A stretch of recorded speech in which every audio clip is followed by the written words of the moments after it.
Tonus Laboratorio del Piede, centro altamente specializzato nella costruzione di plantari su misura, dedica nuove tecnologie di rilevazione dei carichi posturali per dare voce alla filosofia di benessere che lo caratterizza. Ben ritrovati al meteo. Il ciclone di Santa Lucia porta maltempo sulle nostre regioni, ma vediamo il dettaglio.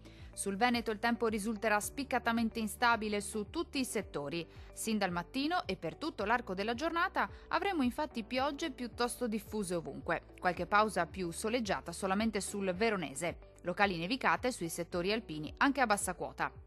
Temperature fredde e in calo, minime tra -2 e 0 gradi.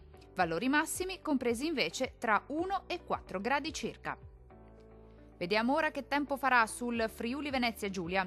Molto nuvoloso ma più asciutto al mattino, col passare delle ore deciso peggioramento un po' ovunque, con precipitazioni diffuse e localmente anche di moderata intensità e con pioggia mista a neve in pianura.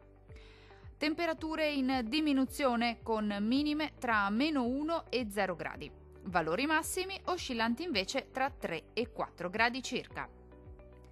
Vediamo infine la situazione meteorologica del Trentino Alto Adige. Sarà instabile anche sulla nostra regione, con il cielo che risulterà molto nuvoloso e spesso coperto, con precipitazioni anche nevose sui settori meridionali, qualche pausa più asciutta invece sui settori di confine.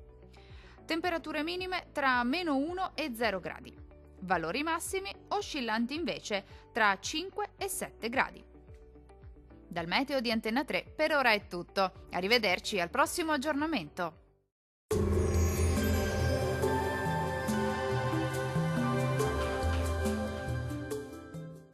Tonus è il miglior negozio di calzature e moda comoda. Qui troverete il più vasto assortimento di calzature Fratelli Tomasi, eleganza e comodità, perché camminare è vivere.